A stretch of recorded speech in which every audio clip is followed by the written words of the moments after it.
You are listening to Reels Movie Podcast. I am your host, Z, and before I get into this review, let me remind you to subscribe to the channel, hit that thumbs up button, leave a comment below, hit that bell for notifications, and you'll never miss a future episode. I already covered the 1992 version of Aladdin, which you can click in the link above to listen to that review. So now it's time to review 2019's Aladdin. It's going to be a little deja vu, but it's about a kind-hearted street urchin and a power-hungry Grand Vizier vie for the magic lamp that has the power to make their deepest wishes come true. Now, when the first footage of this movie came out and then the pictures came out, there's a lot of hate coming towards this movie, mostly around Will Smith and how he looked as the genie. With the previews, it seemed like he was trying to top the original genie, played by Robin Williams. That's just my opinion, and it kind of pushed me away from the movie. But honestly, Smith did a decent job. He gave the genie a new flavor and he made it more modernized to fit today. He didn't try to copy Williams' version at all. He didn't even come close to it. But he did a serviceable job in that role.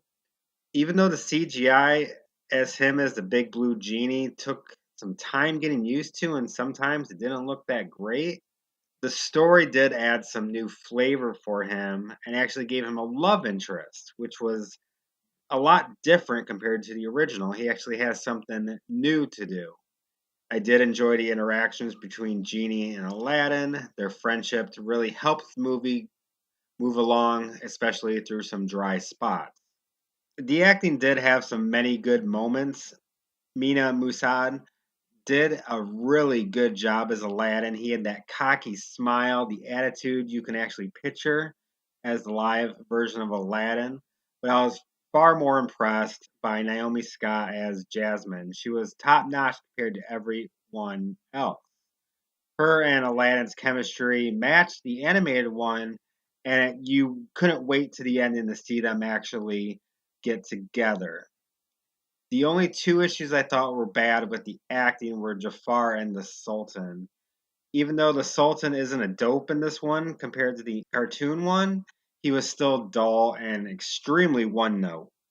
The same can go for Jafar. He had to look down, but I just couldn't get into his character compared to the original. And I think is, if not one of the best, but the best Disney villain of all time.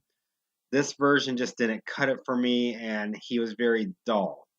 In my review of the original one, you heard that the story was a big issue for me, that it just coasted along. Well, in this one, the story stays the exact same. Besides the genie subplot with the love interest, nothing else is different. Some of the characters do expand. Like I said, the Sultan is different compared to the other, but the story still suffers. It's just like the first. The good thing the movie does bring is that Jasmine actually stands up for herself. She actually has a mind and she has a voice of her own. She isn't just a princess, and she actually has some balls, and she showed it, especially when she stood up to Jafar at the end. After a very strange musical number she does, this was her solo for her, that it and the way they did it looked like a music video as well. It was actually very cool and refreshing to see actually have a voice as a character and not just be eye candy. And one of the best things about the original movie was not only the animation, but the music throughout the movie.